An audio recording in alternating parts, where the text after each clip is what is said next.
resolved. We would hope that some confidence-building measures could be initiated in order to smooth the process into a proper negotiation. And I come back as always, and I can remember saying this 20 years ago, but Famagusta plays a very important and significant signal role, because the transfer of Famagusta across the Green Line would be a step that would create the opportunity for the negotiating process to have a new impetus, for the two sides to overcome some of the suspicions that currently exist, for Turkey to show that it was playing an active role. That's what we need, but we're not getting it. I would be the first to admit that that's not what's happening. So how do we achieve that? Well, someone said earlier there's a role for the United States, and I think there is a role. The United States, I've been to see the ambassador in Cyprus, who always sits there and says, well, it's the European Union, it's the United Kingdom, it's almost everybody else's responsibility. It has a responsibility because it has a critical relationship with Turkey. And if it would only exercise that critical friend relationship with Turkey, it could push them in the direction of greater involvement.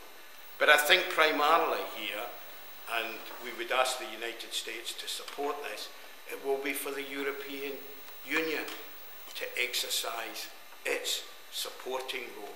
And this is where I think Britain plays a role through the European Union, who look to it to give a lead.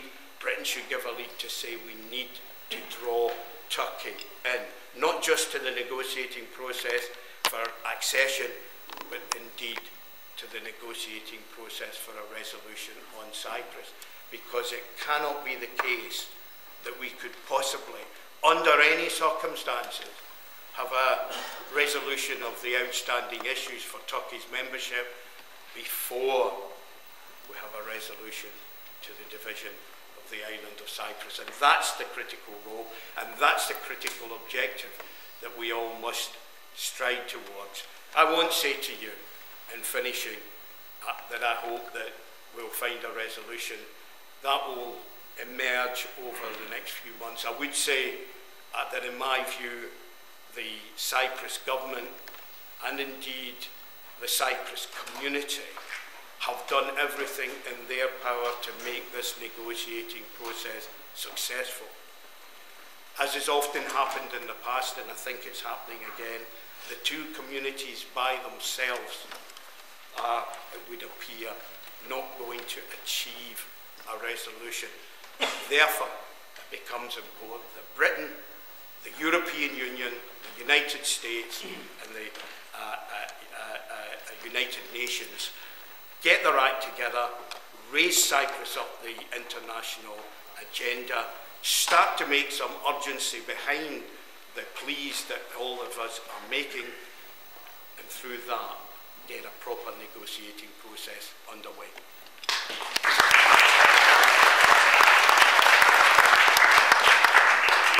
Thank you very much, Andy Love. Mark Menzies, the new Member of Parliament for Fylde in Lancashire, will go next.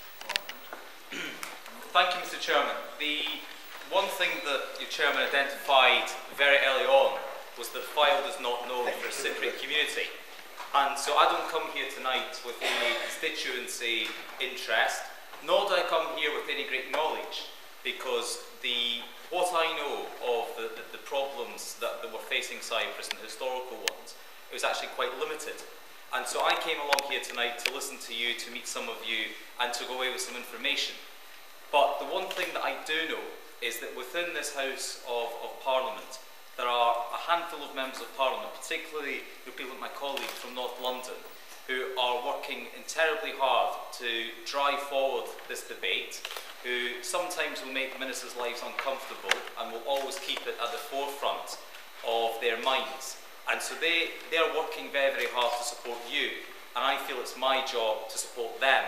And so thank you for the information you've given me. No doubt you know now how to get in touch with me. But I will never be able to be as powerful an advocate as some of the people who have been working tirelessly on your behalf and on behalf of the issue you so care passionately about. But what I do hope to be able to do is be able to support the members of Parliament and also members of the House of Lords who are championing your cause, for me to learn a little bit more about it, and then, when given the opportunity, to be one of those people that helps to move things forward. Because this is going to be a marathon, not a sprint. And the legacy of what happened in 1974 is going to take a long, long time to put right. But it's only by working at it consistently, being patient, being tolerant, but asking some very challenging questions. It's only by doing that I think we can get the solution that you've waited so long for and you so richly deserve. So thank you very much for this information and for working with me.